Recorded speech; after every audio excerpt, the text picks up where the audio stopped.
Let's see. Let me make sure it's recording. All right, we are recording now. Uh, all right, we're going to talk about parametric curves today, and some of the things that we went over last time, just for a little quick review, is that everything's going to look like this. We're going to have x as a function of t. All right, and so the independent variable for us is going to be t, and that's what it says here. And usually the t is going to represent time. All right, and then we're going to have this other equation for y, and it also is going to be a function of t.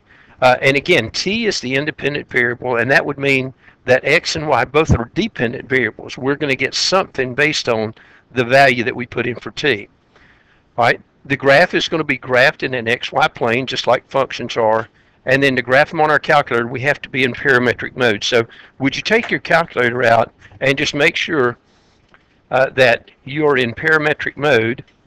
And it will also help today to be in radian mode unless we know to be in something different. So we're going to go radian mode, then we're going to go parametric mode, where I am now.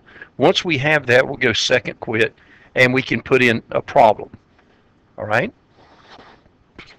The parametric interval for t is the domain that you're using in the function, and you'll input the parametric interval in window. We will be doing that in just 1 minute. All right, now parametric curves are rarely functions, all right, meaning that they may not pass the vertical line test. A lot of times we could get something that's just perhaps a parabola turned sideways, or something that has a loop in it, or it could be a circle or an ellipse, or it can be something much fancier than that, you know, something that would look a bit like this. And so they will not pass the vertical line test quite often. And because we're going to have this motion, and once the graph is there, we cannot tell the direction of the motion, because in parametric mode, the graph does not necessarily go from left to right. So if in this one right here, we put the arrows going in that direction, then it would mean we started at this point, went in this direction, and ended at this point right here. Okay. Now let's go to an example. Would you put this in your calculator as x and as y? So let me move that over just a bit. So if we go y equals,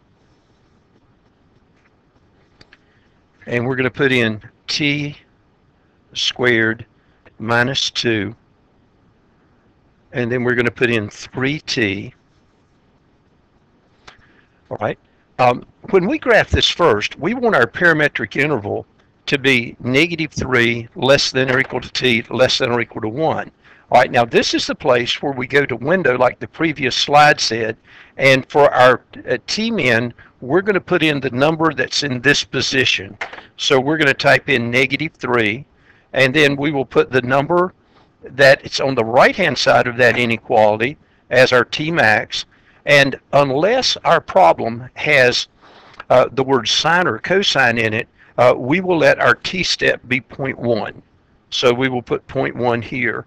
Now, I have a window that's here that I put in yesterday that I want you to put in. And the thing about this window is it's big enough to graph a lot of things well, but it makes 1 unit on x equal to 1 unit on y, and therefore if something is supposed to be a circle, it will actually look like a circle as opposed to looking like an ellipse. So would you type in the -9.4 for x min? Would you type in 9.4 for x max? Let the x scale be 1. For y min, type in -6.2. For y max, +6.2, and then for the y scale, a 1. Now, this would have been the same as going zoom 4 and then doubling the x min, x max, y min, y max. All right. Now, since we have this in with the t interval that's described here in A, then if we hit the graph button, you can see what this graph looks like. All right, now, it looks like the graph is slightly off the bottom of our screen, and so we'll adjust for that in a minute if we need to.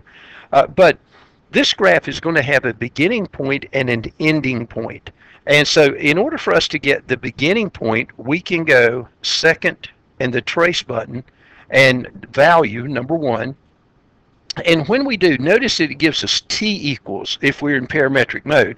And so if we put in the t min, which is -3, then it will show us that this graph is going to stop down at 7, -9. Now, since that won't fit on this particular screen, I'm going to go back and make the adjustment just to the y min to get it down low enough for us to see that. I'm not going to adjust anything else right now.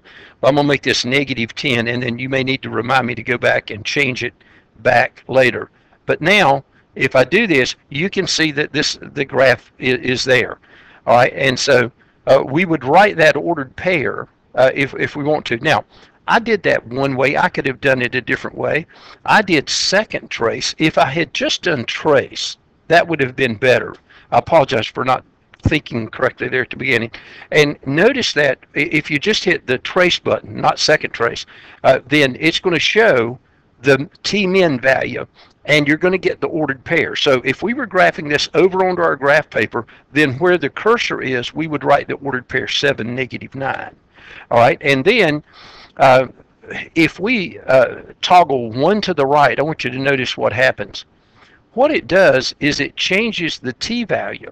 It just adds 0.1, the t-step to it.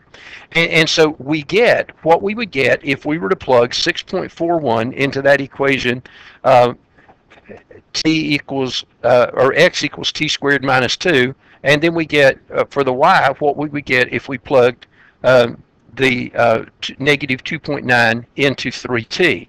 And notice that what happened here was the graph moved to the left. We started at the right and we're moving to the left. So if we were drawing this on our paper, I'm going to draw it here just for a minute and say it looks something like this, then we would put arrows going in this direction to indicate that's the direction of movement. We also, on our paper, would put what this ordered pair was. It was, one second. All right, it was 7, -9. And then we would put what this last ordered pair is. Now, to get that one, instead of toggling all the way through to get up to the top, we would probably go second trace value and then type in the 1 for t, and we can get that other ordered pair. And you notice that it highlights that. And so we would write that this is -1, 3. Now, I drew this without an axis just because I didn't have a sheet of graph paper here, but we would draw that on graph paper as best we could. So let me just draw an X and a Y axis in there as if we were trying to do that. And obviously I don't have it scaled very well, but the idea here is it has a beginning point there, it has an ending point here, the graph goes in that direction, and we would try to draw that on our paper. All right, now the next thing I want us to observe is what happens if we change this parametric interval. So if we do the B part here, then what we need to do is put in t-min as being -2 and t-max being 3. And so if we go back to our window and we do that,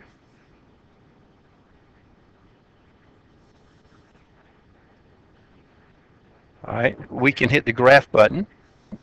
And notice now that it looks like we got some of the same ordered pairs here, but there's some that have been changed. In other words, because we started at -2 as opposed to -3, then the part of the graph that's down in this position is no longer there. But we still have a beginning point here. We have an ending point that we would get by plugging in the 3. Now, it looks like it might be off the top of our screen. I'm not going to adjust the top of the screen right now to see that, but you can see that it would go there. And if you were observant about how this graphed, it did go in that direction.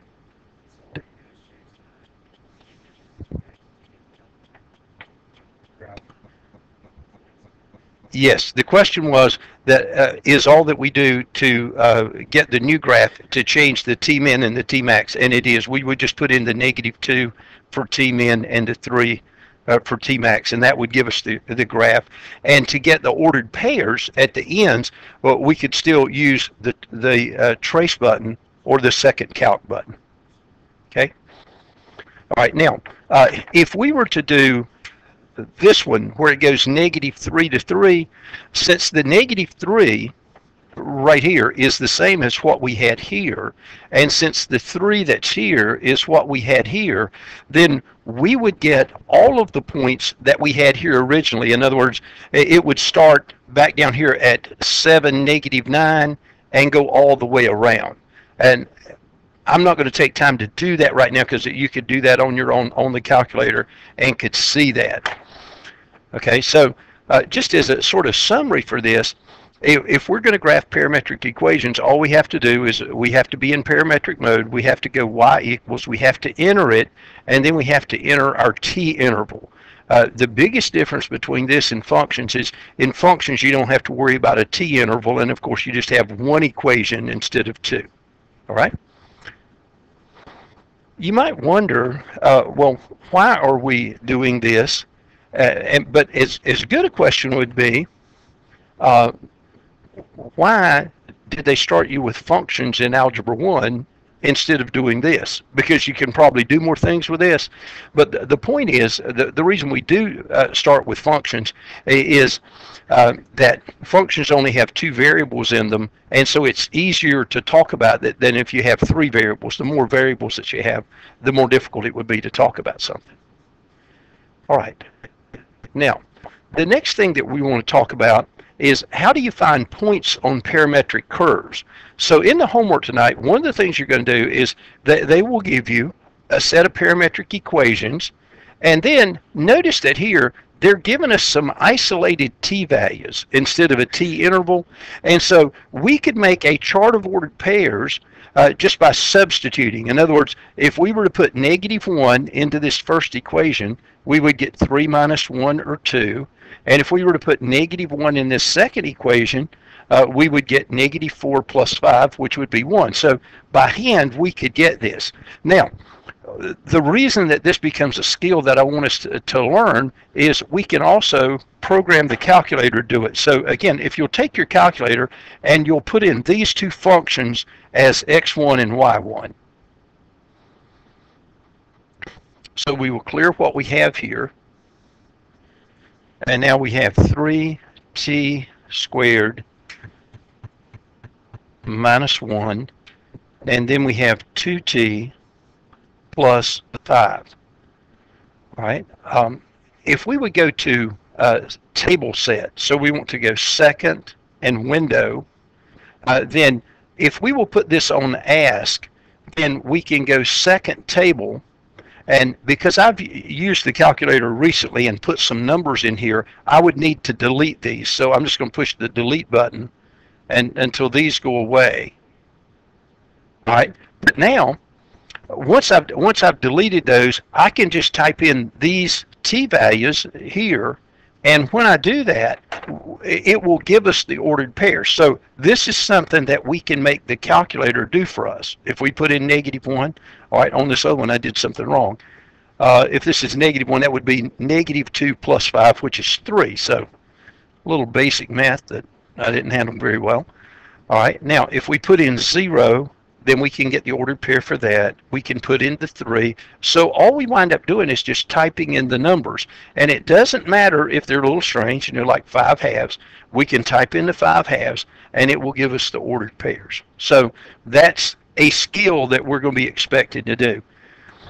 Now, that skill may remind you of when you were first in Introduction to Algebra, in 6th grade, 7th grade, whenever you did that, or pre-algebra, whatever you called it back then, where you just plotted ordered pairs on a graph. This is very similar to that. It's just making the chart of ordered pairs. But we can get the calculator to speed that up for us. Anybody with a question about that? Okay. All right. Let's go to the next skill. This next skill is called eliminating the parameter. All right, and here's the idea of what this is about.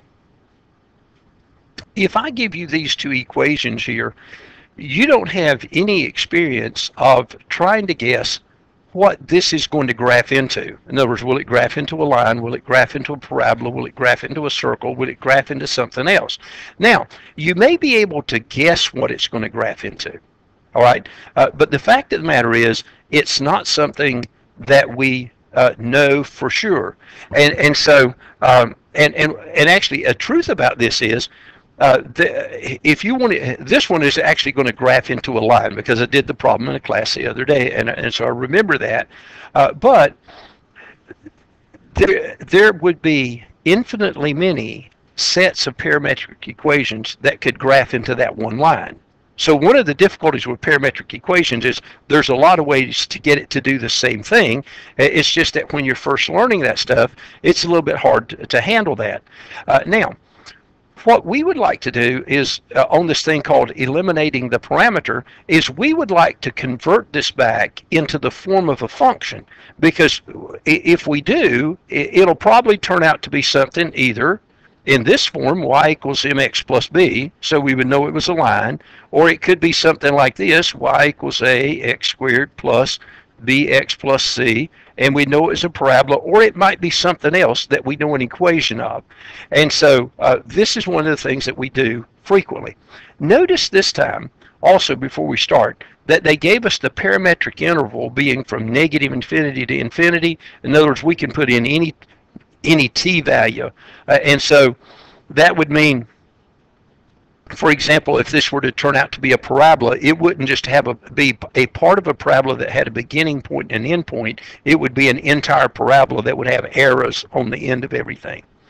Okay, now, so getting down to the actual skill that we're trying to learn about, eliminating the parameter. Remember that the parameter is the letter t. And so it's like saying we want to eliminate the t and get something where it's either y is a function of x or x is a function of y. So I have two rules here that you want to follow for doing that. So it says to eliminate the parameter, number one is in one of the equations solve for t. Now, in this one, it's easy to solve for t in either equation, but in a lot of equations, you know, something might have a t squared or a t cubed, and then something else not have that, and so you'd want to solve in the easy one. So right here, if we solve for t in this first equation, we would get t is equal to x minus 1.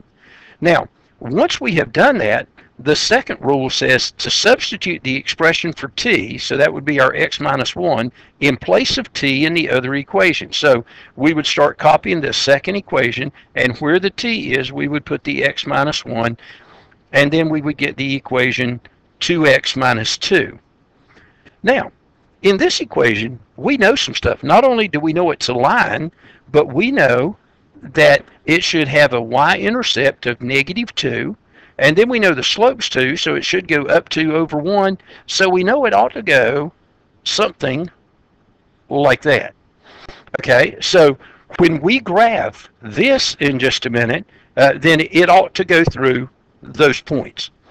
Now, take our calculators, and I want you to go back to window one more time because we had changed something. Now, we have several things we need to look at. The first is when it says here negative infinity to infinity for t, then we can't very well put in negative infinity for t min, and if we tried to put in a number like -1,000,000 and then maybe a number like 1,000,000 for t max, if you're only going 0.1 at a time, it would go so slow class would end before you get the graph done. All right, so normally what we're going to do here is when it says negative infinity and infinity, we're going to put in -10 for t min, and we're going to put in 10 for t max. All right, now the other thing I want us to do is remember we had put in -10 in place of -6.2 a minute ago. I want to go back and get the -6.2 just so it'll have a square graph. All right, now let's go to y equals, and let's change and have these two equations in there. Let's see. Let me clear them. All right, now, what was our first equation? X equals t plus 1. All right, so we're going to put t plus 1. And then our second equation was 2t. All right, now if I hit the graph button, then we can see right here that really is the y-intercept is at -2, and then over here this x-intercept is at 1, so it goes up 2 over 1, so we know the line, it is a line, and the line is in the right place. Okay, now we're going to do some problems that are harder than this one, so I want us to practice with just one. and that's similar to this. And the one that we're going to practice with is about the level of difficulty that I would give you on a test. So suppose I gave you that x is equal to 2t minus 1. Let's see, let's make that 2t squared minus t, like that. And let's let y be equal to t plus 3, just for the heck of it. All right, now, this time it's going to be easier to solve for t in the second equation. All right, so we would just get t is equal to y minus 3. Now, notice that when we plug into this first equation this time, so we're going to put this where the t is here and here, we're going to get x equals 2 times y minus 3 quantity squared minus y minus 3. If you look at this, you'll notice that we've got y's over on the right and we've got x's on the left. So we're going to have this where it's x is a function of y as opposed to y is a function of x. But that's okay, because we have eliminated the parameter, and then you either get to solve for x or for y, either one. All right, now we're not quite done with this one, because usually when we do this we try to get rid of all the parentheses. So we'd go here x equals, and we would FOIL that y minus 3, so we'll get y squared minus 6y plus 9, and then we'd get that minus y and a plus 3 here, so this would be 2y squared minus 12y plus 18 minus y plus 3, and then we'd combine like terms one more time. So we'd get x equals 2y squared minus 13y, I believe, and then plus 21. All right, now we would know this is a parabola because it's got the second power. And if you remember from Algebra 2, we haven't actually talked about it in our class this year, if there's a positive number in front of that y squared, it's going to mean that this is a parabola that would open to the right. And if this had been a negative, the parabola would have opened to the left. But we at least recognize it should be a parabola, and therefore, if we put this in our calculator, then we should see a parabola if we go from negative infinity is less than t is less than infinity, and if we use some subset of that, then we should see something that's some part of a parabola, and it'll have a beginning point and an ending point. Now, do you have a question about that? Because basically, all you're going to be asked to do on the test for this is they will give you a set of equations like this, and they will ask you to eliminate the parameter. So you just have to get it down to here, and you wouldn't have to make all those judgments about, well, it's a parabola that opens to the right, it's a parabola that opens to the left. But the reason that you would normally in real life do this to begin with would be if there was some uncertainty as to what this was supposed to look like here, then if we do the process we did and we look at this, we have a much better chance of recognizing this, because in Algebra 1 and Algebra 2, we dealt with functions all the time. All right. Does that make sense? Okay. All right. Now, there's the next skill that we're going to talk about is it's a takeoff on this same skill, because we're going to still talk about eliminating the parameters. That's going to mean getting rid of the t. But when the word sine of t, or the phrase sine of t or cosine of t is present, you do it a little bit differently. All right. So the problem here says to eliminate the parameter and identify the graph of the parametric curve, x equals 3 cosine t, y equals 3 sine t, and notice that the parametric interval here is 0 less than or equal to t less than 2 pi. All right, now, generally speaking, when there's a sine or a cosine and it just occurs to the first power, you're either going to get a circle or an ellipse or something like that. It helps draw a curve that is rounded. All right, now, we don't necessarily know that right now, but I need to remind you of a fact that's going to come up in this problem, and it's one that you learned in Algebra 2. We really didn't do much with it when we were doing our trig stuff this year, but remember on a unit circle, if it's a unit circle, it means that the radius is 1, and if I have a point up here on the unit circle, then the x-coordinate of that point is the cosine of the angle. So I'm going to write cosine theta. And then the y-coordinate is the sine of the angle that it makes. And so now, if I were to come out here horizontally and then drop the perpendicular here, then this would be the cosine of theta. This would be the sine of theta. And now, if I use Pythagorean theorem, I'm going to get cosine squared theta plus sine squared theta equals 1. Now, I have mentioned this before, I think, but just in case we don't see it, remember that when you put the square right there, let's see if I can draw that. If we put the square right there, after the word cosine, it means the same as saying cosine of theta quantity squared. Whereas if we were to write this, cosine of theta, and put the square there, the only thing being squared would be the theta. Okay? So anyway, are you familiar with that identity? It's one that you're supposed to have learned in Algebra 2, and it's called a Pythagorean identity because basically we use the Pythagorean theorem here to get it. Okay?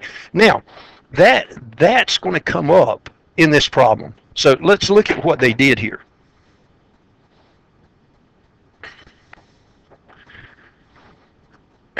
When we have something that has a sine or a cosine like that, basically we're going to write out here to the left x squared plus y squared. All right, and the reason for that is if we substitute what x is here in this position and square it, we're going to get that 9 cosine squared of t. And then where this y is right here, we're going to substitute that 3 sine t, and so when we square that, we're going to get 9 sine squared of t. If we factor out the 9 there, then we're going to be left with cosine squared plus sine squared, and then from over here we know that that's equal to 1, and so we can just put the 1 in place of that, and so we get x squared plus y squared equals 9. Now, one of the facts that the author of our book is expecting you to remember from geometry is that if you have x squared plus y squared equals r squared, that's a circle whose radius is r, and the circle's centered at the origin. Okay? And so this set of parametric equations here, if we go from 0 to 2 pi, should give us a circle centered at the origin with a radius of 3. Now, I'd like for you to put that in your graphing calculator just to see that, and as you do, I'm going to comment on some of the things about it because it turns out that this is more important than it may seem here at the beginning. All right, so if we clear the two things that we have here, and we go back and we put the 3 cosine t in, and then we put in the 3 sine t like that. Now we need to go to window, or we need to go to window. All right, so if I go to window, I need to change my Tmin and Tmax to match up with these. So we're going to put in 0, and we're going to put in 2 pi. All right, and then for our t-scale, this is one we just have to memorize. This is the first time we've had it. But anytime we got a sine or a cosine, we're going to put in the t-scale as pi divided by 24. Now, I know that's just a memorized fact, but it's one of those that if you think of the period of the sine and the cosine being 2 pi, it means you'd get 48 points that it would draw here. All right, and so that's enough to make it look circular. So we're going to put in here second pi divided by 24. All right, now, at some time in at least one of the classes, I had accidentally hit a zoom 6 in this mode, and if you do that, it gives you the 0 for Tmin, it gives you this Tmax value, the T-step value. It would just change this other stuff to -10 to 10. And we don't want to do that part because we want the circle to look like a circle. All right, the graph's not showing up. Okay, let me see if I can help with that.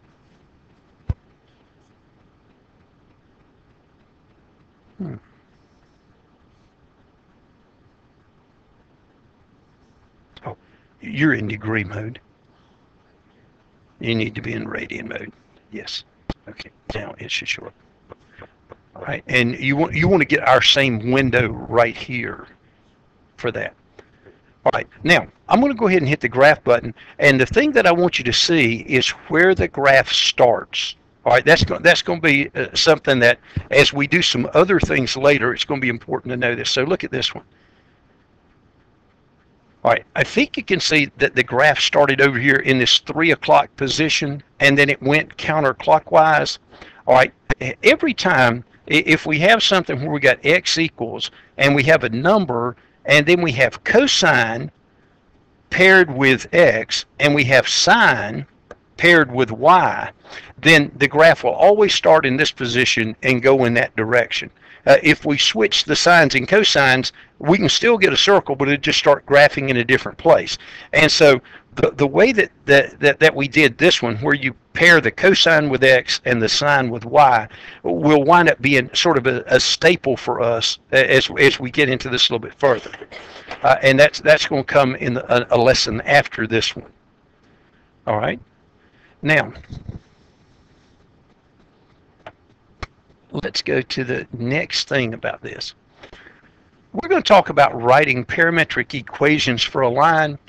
All right, of all the things that we do, this is one that's a little bit, you're going to have to just memorize something that I show you. All right, in the book, I think it's on page 515. Let me check real quick. It's not page 515, just a minute. All right, it's on page 525. In the book on page 525, example 5, they do a problem similar to what we're going to do here, but they do it a completely different way, and it's based on vectors. All right, and the vector presentation of that's pretty hard. And so what I want to show you is I want to show you a way that will help you get it, and I'm going to make a drawing at the beginning so I can explain the method, because it'll help you to remember it. All right, when they ask you to graph a line and they give you 2 points, unless the line is a vertical line, one of the points will be farther to the left than the other one. All right, so right here, -3, 6 is going to be farther to the left than 2, 3.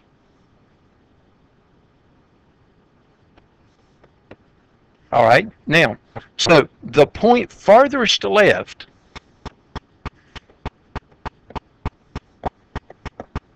that's probably not the way you spell farthest. The one that's farthest left is going to be for us x1, y1, and the one farthest right will be x2, y2. Okay? Now, remember that if we were just in regular function mode and we were going to write an equation for a line and we were given 2 points, one of the things that we'd do is we would get the slope of the line. So right here, I'm going to write the slope formula for a minute. Slope is equal to y sub 2 minus y sub 1 over x sub 2 minus x sub 1. Now, when you subtract the y's, in a lot of books, that's referred to as change in y, delta y. All right, and when you subtract the x's, that's referred to as change in x or delta x, like that. All right, so if you can keep those two symbols in mind, then this is going to be our equation for a line. Remember, we have to get x, and we have to have the variable t occurring in it somewhere. So our equation is going to be this. We're going to write the x coordinate of the point farthest left right after the equal sign, and then we're going to go plus whatever delta x turns out to be times t.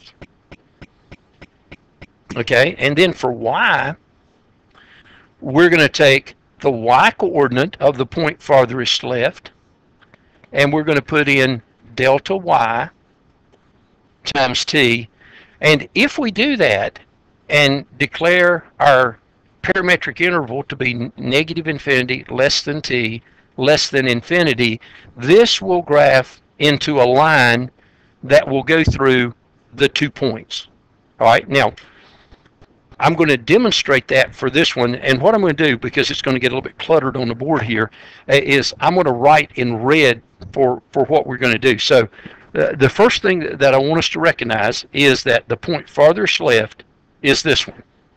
All right, so that's going to be our x1, y1 in just a minute. All right, I want us to come up here, and I want us to write the equation for slope where we go y2 minus y1. So if this is the x1, y1, then y2 is going to be that 3.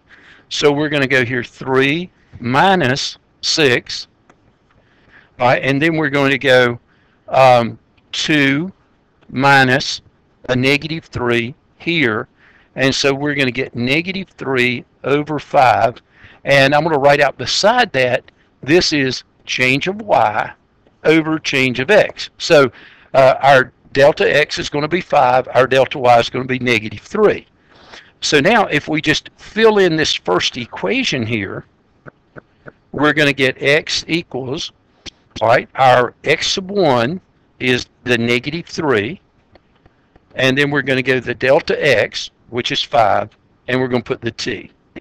And then for the y, we're going to put the y coordinate of that point furthest left, so that's the 6. And then notice that our delta y here was negative 3, so we would get plus negative 3, which would be negative 3 times t.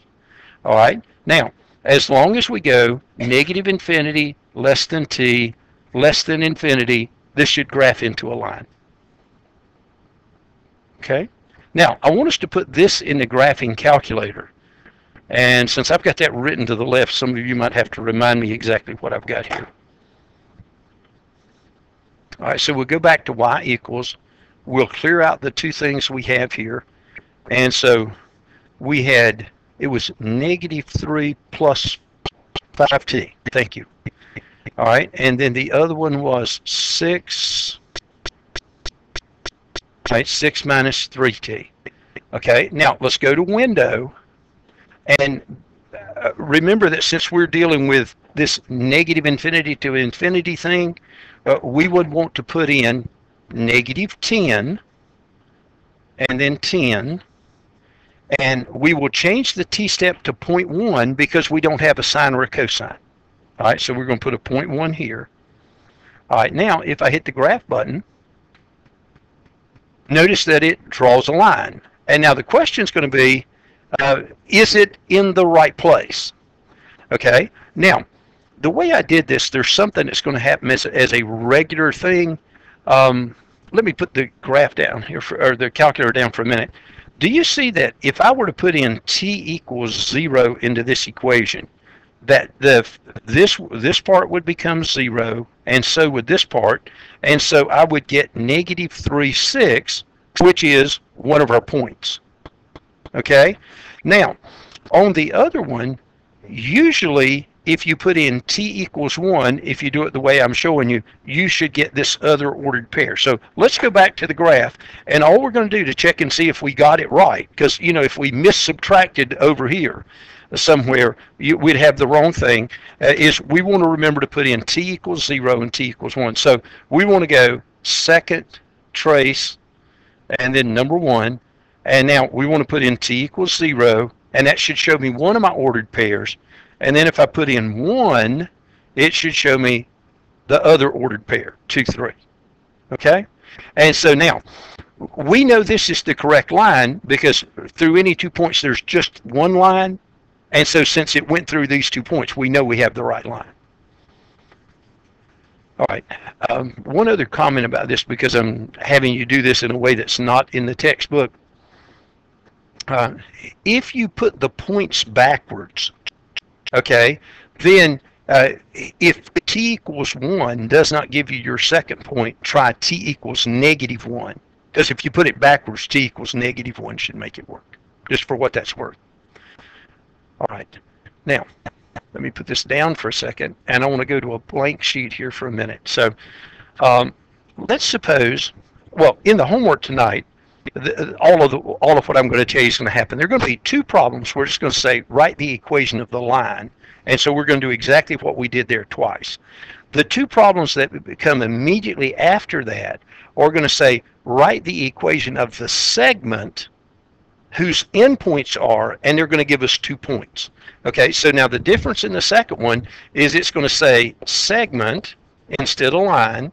All right, and it's going to say the endpoints are, okay, now if we have that, then we will do what we did last time, all right, but what we will do is we're going to put in Tmin is equal to 0 and Tmax is equal to 1. Because if we do that, then our graph's going to have a starting point and a stopping point, and it ought to be where we're talking about. Okay? Now, I think we're positioned time-wise enough that we can just do one from scratch so you can see how that is. So, Zavi, give me an ordered pair for A, and just make sure the coordinates are between -10 and 10 so we don't get off the screen. All right, 2 and 4. All right? All right, whole numbers would be good here just to make the thought process easy. All right, David, give me numbers. All right, 7, -9. Okay, now let's make a brief sketch here. All right, now the reason we want to make the sketch is we want to determine which point's to the left of the other one, right? Now, which one's going to be the left of the other one? Because you can tell that without a sketch, I bet. All right, let's see. All right, let's see. 2, 4. Yeah, it's going to be here. That's the A one. And then the other one's going to be over at 7 and down at -9. So it's going to be somewhere down here. So when we're done here, we ought to get a segment that looks like that. If we don't, we know we screwed up. Okay, so now we're going to use the same equation that we did before.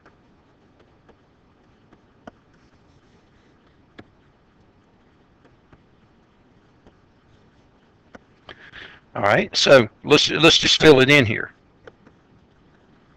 What's our x1? All right, 2, because it's the x coordinate of the point farthest left. Now, we need to do the slope business. Getting ahead of the game. All right, and so we want to, remember for us, this is x1, y1. That means this is x2, y2, and in the formula, y2 goes in first. So, all right, so it is, as it said there, -9 minus 4, and then what's the other one? All right, and we go 7 minus 2. All right, so here we get -13 on top and 5 on the bottom, and again, that's delta y, delta x, like that. All right, so fill in the rest of this first one. This should be 1 plus what? Oh, I'm sorry. I copied it wrong. All right, it's a 2. Thank you. All right, third period people screwed up again. All right, so that's a 2 plus. All right. All right, so we should have a 5t there because our 5 is delta x. All right, then the y equation should be?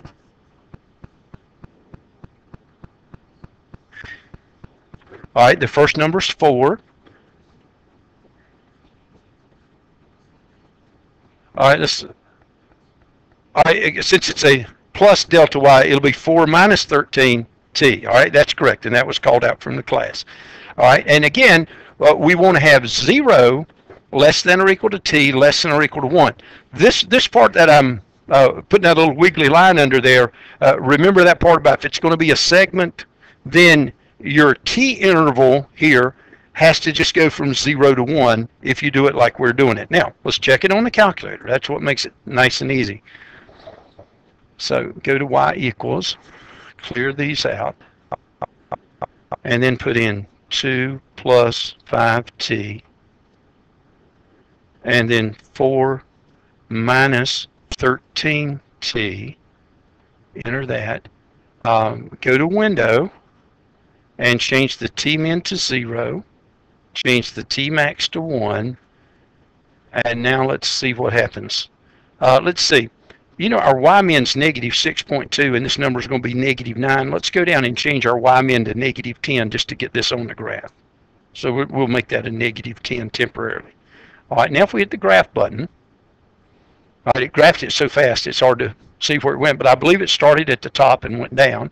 All right, so let's check this by going second, trace, and then number 1.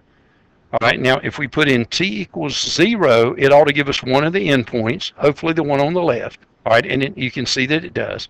And then if we put in a 1, it should give us the one on the right, 7, -9, and we can see that it does. So in the homework tonight, then, there's going to be 2 where you have to graph a line, and the only difference is your t-interval, you're going to write -10 to 10. And then when you're doing a segment, then you're just going to go 0 to 1. All right? Now, let's go to the next part.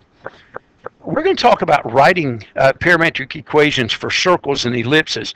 I don't remember if in this class I talked about it before, but it's something akin to what we're doing today that convinced me from a non-scriptural point of view that God not only created the heavens and the earth, but he used mathematics to do it.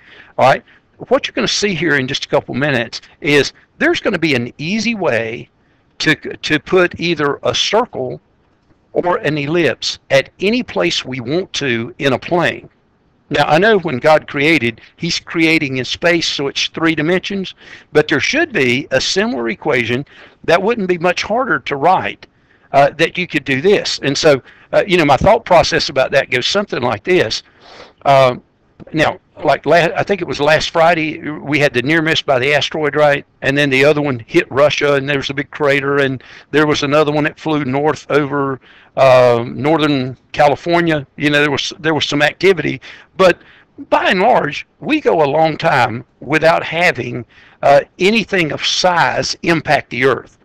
All right, which is a sign that the creation is orderly. Because if creation was haphazard, we might have Jupiter crashing into the sun, or Pluto flying out of orbit, and all of a sudden heading way out into space and getting into some other solar system. Some junk like that. So most people don't argue that the mathematics that they see is truthful. In other words, it's like, it's not political, it's not religious, it's just a theorem is a theorem, and it should be true anywhere.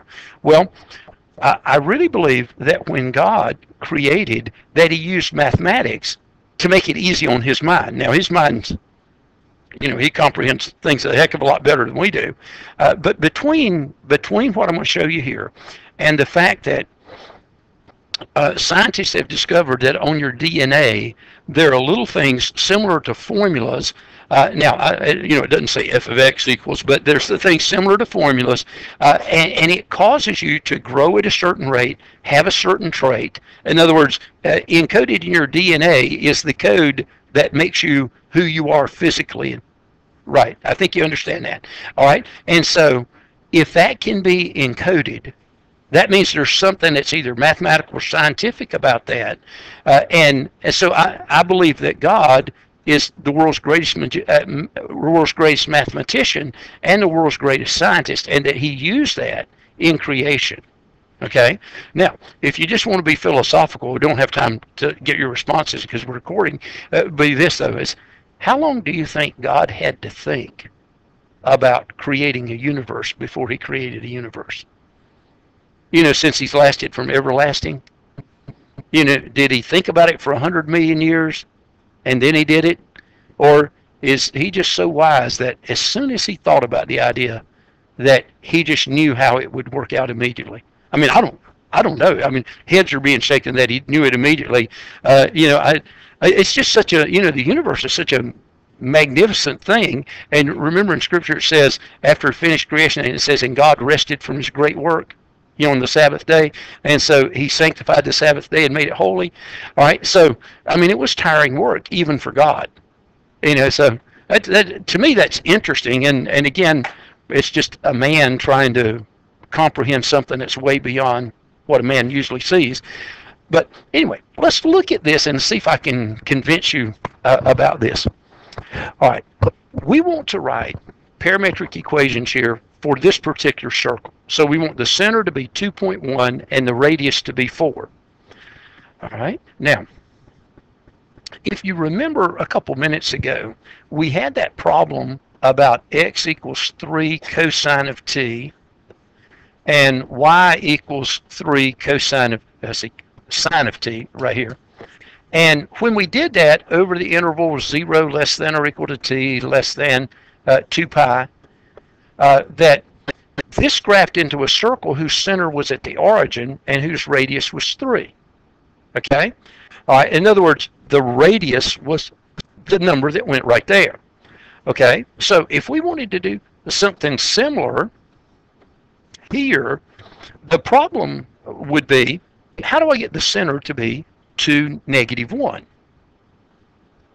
Remember back on the last one how if we wanted the line to go through a point, we could put that x1, y1 in there. This is going to work the same way. It's not going to make the circle go through the point. It's going to make this be the center. So what we would do is we'd take this x coordinate, and so we'd go 2 plus, and now whatever the radius is going to be is the number it's going to go in front of that cosine. So 4 cosine of t. All right, and then down here we would get -1 plus 4 sine of t. Okay, now let's put this in so I can show you that it works, and then I'm going to have you do the others. All right, so we're going to clear the ones we've got. All right, so we're going 2 plus 4 cosine of t. All right, and then I want to remind third period just in case. You got to make sure now that you're in radian mode. If you're not in radian mode when you have sines and cosines, you do not get correct graphs. All right, now we will go to window because we need to change to 0 to 2 pi. So we have the 0 at the top. We will make the second one 2 pi. Now, does anybody remember when we have sine and cosine what we got to change the t step to? All right, it was pi over 24. That's correct. So pi divided by 24. All right, now, a few minutes ago, remember we changed this y min to -10. Since we want this to look like a circle, if it's really a circle, we want to go back and put that -6.2 that we had at the beginning right here. Okay, so your x min's -9.4, your x max is 9.4, your y min's -6.2, your y max is 6.2, and your scale is 1. Okay, now watch this one before you do yours, because I want you to see where the graph starts and where it stops, and then we'll try to judge if it's correct. So if we're looking here, notice that it started out here at this 3 o'clock position again, and for one thing, it is a circle. All right, now I'm gonna put a little dot here where 2 -1 is, because it said this is where the center is supposed to be. So if I go out 2 and down 1, the point should be right there where I've got that. Does that look like that's the center of that circle? All right, it turns out that it really is. All right, let's see. Okay, but the idea here is it's really 4 from here, 4 up that way, 4 out to the left, and 4 down. Okay, now when I put the dot, I may have that dot up just a little bit because I've got a fairly big point there, and I may not have it centered exactly at 1, so that may make it look like it's a little further up than it should be. But that's basically the idea. So what I was reasoning with you about a minute ago would be if God was going to give certain coordinates to the sun, so in this case, the 2 -1, and you say, now I want to have a circular orbit here, and the Earth's about 93 million miles from the sun, then he would be going 2 plus 93 million cosine of t, and then -1 plus 93 million sine of t, and we'd have a circular orbit. Now, it turns out we don't have a circular orbit, it's elliptical, so we got to figure out what we do to make an ellipse in a minute. But it's not any harder than what we have. Okay, now let me give you one for you to do.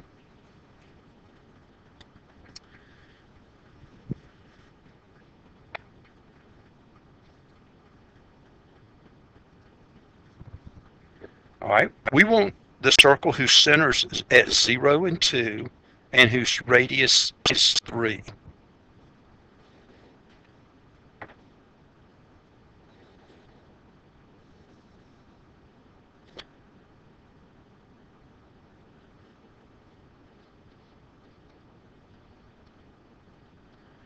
All right, somebody tell me what we would write as the x equation.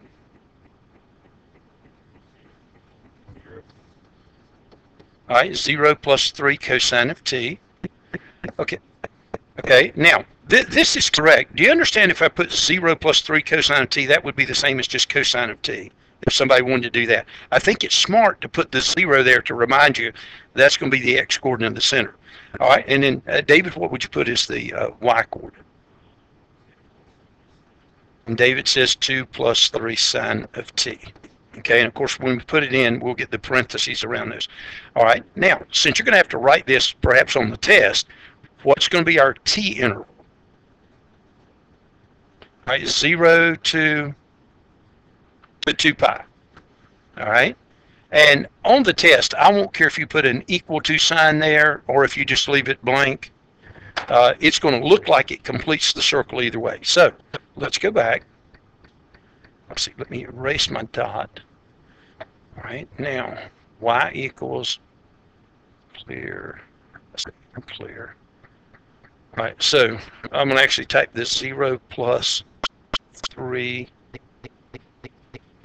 cosine t, and then the 2 plus 3 sine t, and press enter.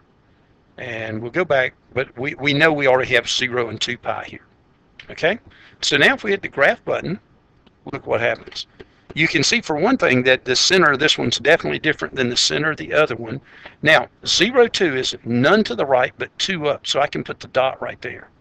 All right, does that look like the center there? Okay, it does. Okay, and indeed it should be. All right. Now, let me put this down for a second. And before I bring out these other two, because the other two are going to talk about ellipses, let me remind you of a fact or two about ellipses that you learned last year in Algebra 2. If I have an ellipse that's elongated like this, then remember that if you went from the end here to the end there, that segment is called the major axis. Okay, the one that's longer is the major axis, and then the center would be right at the midpoint of that, and now that distance is supposed to be equal to this one. I don't have it drawn where it's like that. All right, but then this distance would be the minor axis. So major axis just means the longer one, minor axis means the shorter one. If we had one like this, all right, this would be the major axis, this would be the minor axis. Okay, longer is major, other one is minor. Okay, now let me write some numbers here. Let me put a 5 here and a 5 here and a 2 here and a 2 here. Okay, if I have this, what's the length of the major axis? All right, 10, and the length of the minor axis is 4. So if I gave you that the major axis was 10, you'd have to divide it 5 and 5, right? And if the minor axis was 4, you'd have to divide it 2 and 2. Okay, now with those thoughts in mind, let me bring this next problem out and let's see if you can do it without any help, and I'll help you if we need it. All right, so we want an ellipse with a center 2, 1, a horizontal major axis of length 10, and a minor axis of length 6. Now, how about making a sketch of what that ought to look like? You know, it's just fake some graph paper and make a sketch of what you think it should look like.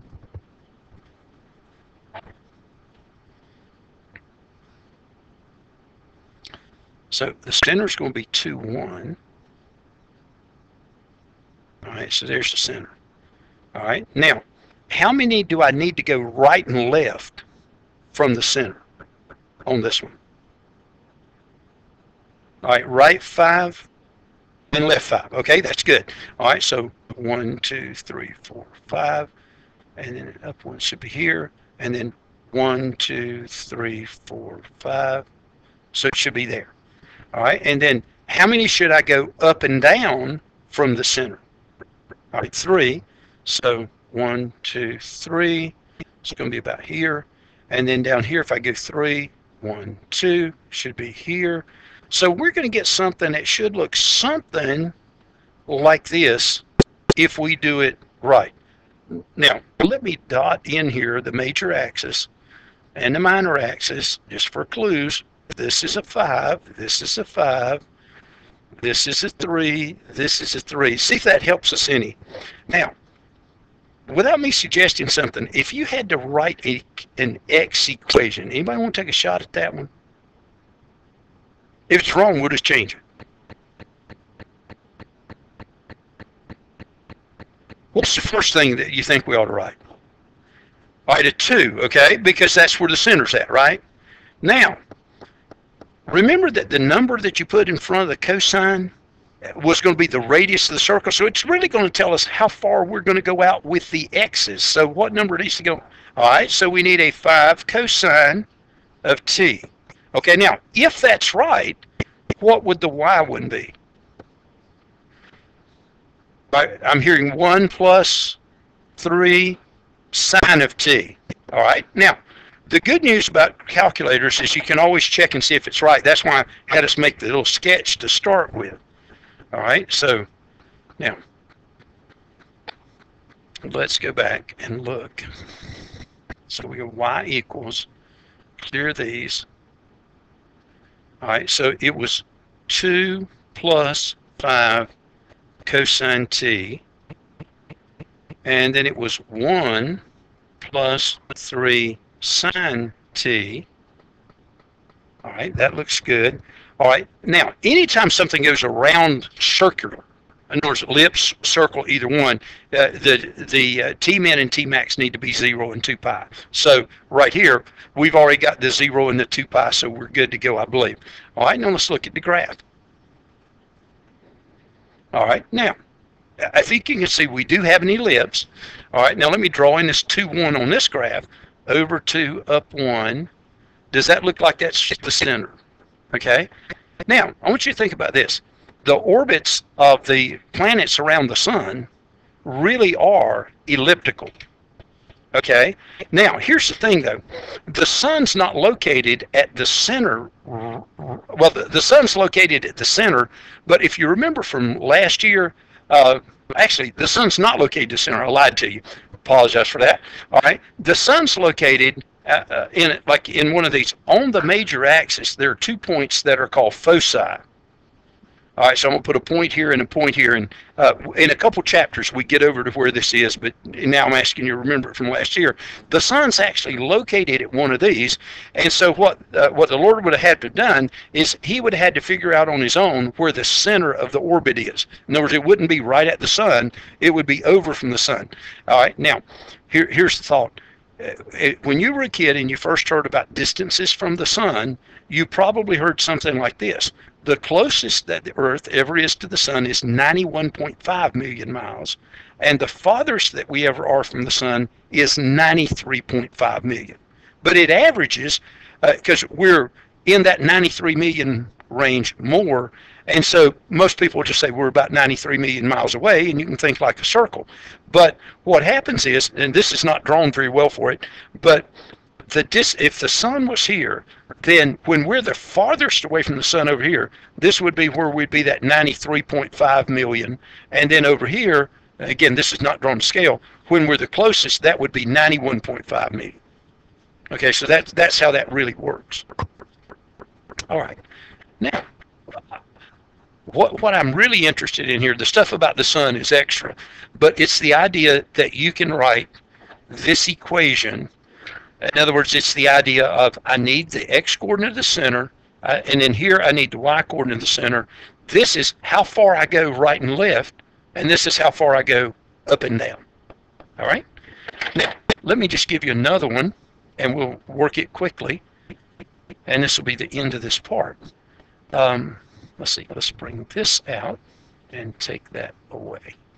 All right, I'll give you a second to just be writing that down because I know I have the advantage of it's already there.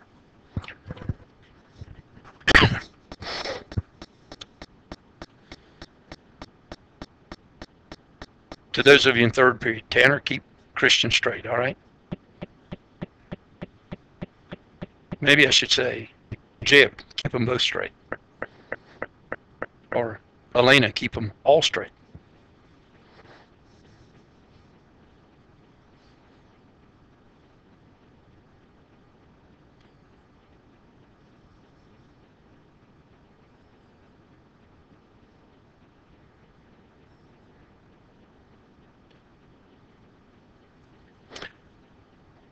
as soon as you have this one copied, I do want you to go ahead and try to write the equation.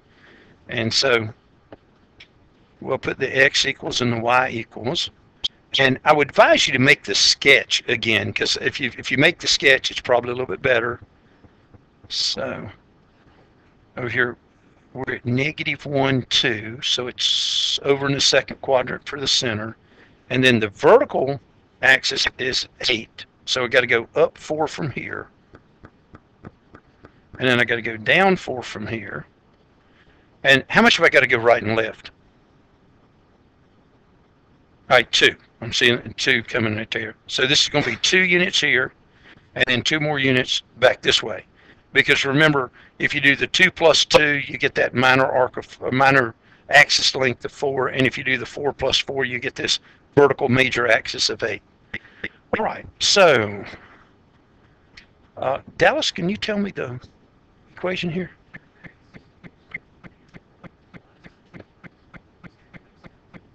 All right, -1 plus 2 cosine of t. And Dallas put the 2 in front of the cosine because left and right we're only going 2. Dallas, the y? All right, and Dallas said the 2 plus 4 sine of t. And we need the 4 here because we're going up 4 and down 4 from the center. All right, we'll put this in the calculator and see if it's correct.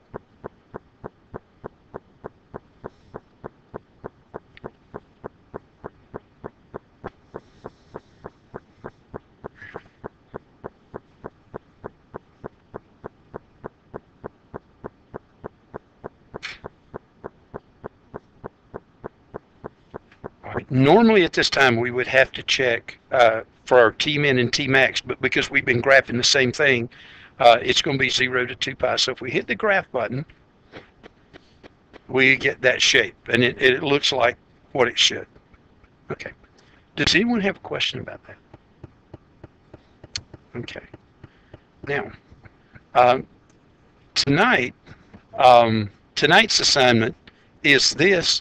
Now, it says right here to do 25 to 29 of the last assignment. And what I want to do is I want us to look in the text on 6.2 at number 30. Okay, and I want to do a little setup on number 30 so you'll know how to do 29, if that's okay. So if you'll just turn to page 520 in the book, and I'm going to do number 30. So this is problem number 30, which is not assigned, but it's like 29 on page 520. All right, now they give us 3 ordered pairs that are the vertices of a triangle, and it says find the interior angles of the triangle with the given vertices. And so we've got here -4, 1. We've got 1, -6, and we have 5, -1. All right, if you have graph paper, if you'll take out a sheet, that will help. I'm going to put a sheet of graph paper up here so we can see. It just helps us to do something better.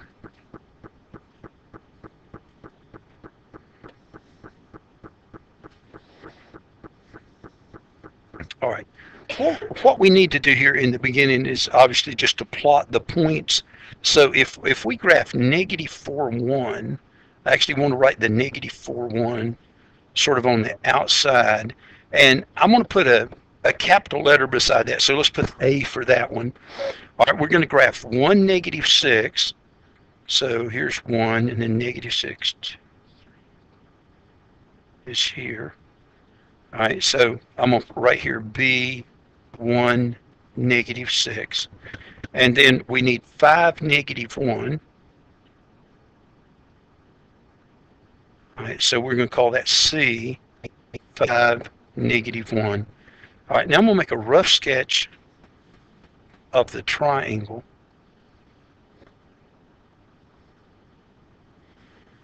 All right, if we're going to find the interior angles of that triangle, we're going to need to use this formula about the cosine of theta is equal to the dot product of u dot v over the length of u times the length of v formula, you know, and then we will solve for theta. So theta equals cosine inverse of that, all right? Now, every time that we go to a different vertex in this, we're going to have to redo the vectors, okay? So what I'm going to do is I'm going to show you how to do 2 of these, and then to get the third one, we can obviously just subtract from 180, right? Get the 2 and then subtract from 180. All right, so and now I'm gonna write some stuff here just in case anybody gets behind. The first thing that we're going to do is we're going to try to find the measure of angle A.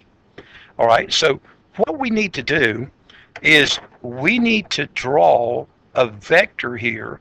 In other words, we want the vector to start at A, and we're going to draw the vector AC, and then we're going to draw the vector AB right there. And we need to get the component form for that vector. So now when we're doing vector AC here, remember when we were given ordered pairs, this was way back in section 6.1, you always did the ordered the x at the tip minus the tail. So we're going to do the 5 minus the -4. So we're going 5 minus -4 here. And then on the y's, we have to do the same thing. We do the one where the arrow is first. So -1 minus 1. And so this vector is 9, -2. All right, now, we should be able to check and see that this is right. In other words, if we started, I'm going to do something and then just sort of erase it back out. If we started here at A, if we went 9 to the right, it should bring us to here. And then go 2 down, it should bring us to that tip. Because we've got 9, -2. So we could count that to see that that's right. Now, I don't want that to stay in the figure, so I'm going to just erase that out like that. And let's see, I over erased. This is 9, -2. All right, now, we need to do the same thing for the vector AB, all right, because these 2 vectors both have A as their vertex. So we always do the one at the arrow minus the one that doesn't have the arrow. So we're going to get 1 minus a -4, and then we're going to get -6 minus 1. So this one will be 5, -7. All right, now again, just to check, and I'm going to erase it back out as soon as I'm done, I should be able to start at the initial point of the vector, which is at A here. I should be able to go 5 to the right, so 1, 2, 3, 4, 5. I should go down 7, and it should bring me exactly to B, if I have that right. Okay. Now that I have that, I'm going to back that out like that. Okay. Now, I'm going to work in red here because I've got these other 2 colors that I'm going to have the stuff with.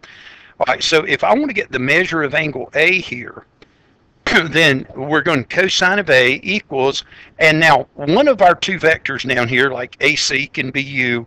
The other one, like AB, would be V. So what we need down here is we need the dot product of AC with AB. All right, so remember when we do dot product, we're multiplying the X number times the X number. So we're going 9 times 5, and then plus, we're going to get -2 times -7. So how much is that? So I don't screw it up, is it 59? All right, 59. Okay.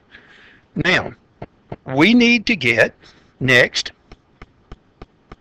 the magnitude of one of these. So if we do the magnitude of AC, if we go back up where AC is here, remember that it's just the square root of the A squared plus the second coordinate squared. All right, so this will be 81 plus 4, so that's the square root of 85. All right, and then if we do AB next, Then we're doing the same thing. We want the x and the y components here, so we want 5 squared plus -7 squared. So this will be 25 plus 49, and that's going to be the square root of 74. Okay, now we've got our stuff, so we can go back to this equation right here. All right, and so if we do that, we want to write it this way: theta equals cosine inverse of that other junk right there. So down here, we're going to go angle A this time is equal to the cosine inverse.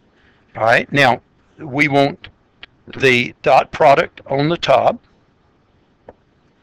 and then on these two radicals here, we're going to write one radical and put both numbers under this because that's the easiest way to get it in the calculator. And now this becomes a calculator problem of computing that. All right, so now let's go second quit to just get rid of the graph. We need to check our mode because we've been in radian mode all morning, but for this we need to be in degree mode because we want the answer in degrees. So we go back and change to degree mode. All right, now it doesn't matter about function or parametric because we're just finding the angle.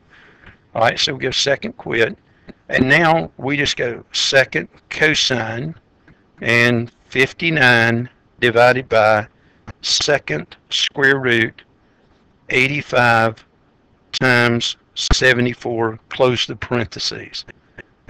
See, I need one more parentheses there. And if I press enter, I'm going to get this as 41.933 or 934. All right, so let's agree here because it's in a triangle. We'll round it off to the nearest whole number. So I'm going to write here, this is 41.934, and we're going to round that to 42 for our purposes. Now, let me go back up to the figure here. So we're saying to the nearest degree, that angle's 42.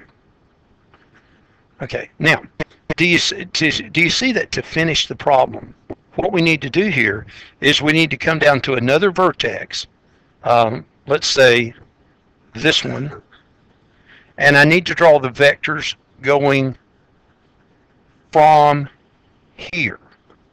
Okay, so one of the vectors is going to be BA, the other vector is going to be BC, and we'd do the same thing that we did to get AB. But now, when on AB here, AB turned out to be 5, -7, all right? But if you switch where the tip is and where the tail is, it's going to wind up negating both of those.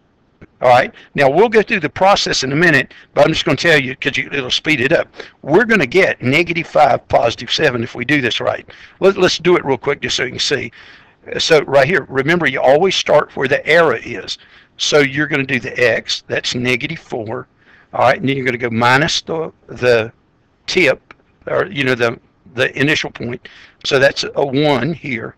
All right, and then we're going to be doing the y here, which is 1. And then minus a -6. So this is going to give us -5, 7. And notice that -5, 7 is the opposite of what we had right here. Because if you go in the other direction, it does that. Now, we've not done BC before. So we'd have to come in here and do BC. All right, and so we start at the tip with the x. So we're going to go 5 minus 1. And then we're going to go -1 minus a -6. So this will be 4, and that'll be a plus, so that'll be a 5. All right, now we've got our two vectors. We need to do the dot product. We need to do the magnitude, etc. All right. Now, would it bother any of you if I erase this stuff we had over here with the other stuff? Because I think you've got it copied. Because I just need the room. Because I'd like to get it where we can do that whole problem so that you have a better chance of getting 29 right. All right. So if we do the dot product, of BA and BC. All right, we're going to be going -5 times 4 plus 7 times 5. That was our 7, there's our 5. All right, so this is going to be -20 plus 35 or 15. So the dot product is 15. All right, we need to get the magnitude of BA. All right, now, the magnitude of BA will turn out to be the same as the magnitude of AB. We're just going in the other direction, but let's calculate that. In other words, we're going to get our X component squared, our Y component squared, and so that's going to be 25 plus 49, and that's the square root of 74, and I'm pretty sure that's what we had a minute ago. All right, when we do BC, we're getting magnitude, so it's the distance formula, and so this one's got a 4 and a 5, so it's going to be 4 squared plus 5 squared. So this will be 16 plus 25, and that'll be square root of 41. All right, now, these two are originating from B, so we would say angle B is the cosine inverse. And now the dot product goes on top, so that was our 15. And then we do the square root and the 74 and the 41. Okay, now let me move that over just a little bit. I wasn't thinking very well. Let's move that. All right, so now I'll be able to see it better. All right, so we want second cosine 15 divided by square root of 74 times 41. All right, so we get 74 to the nearest degree, 74 degrees. You may have it. All right, now, when this is 74, then we'll get the third angle just by adding these two and subtracting from 180. Okay? All right. Now, we're going to stop the recording there. People in third period, we need to do either problem 43 or 44 together. And so if you all will remind me the next time that I'm back, and we will do that. So the assignment that was there, you need to finish for next time. Thank you.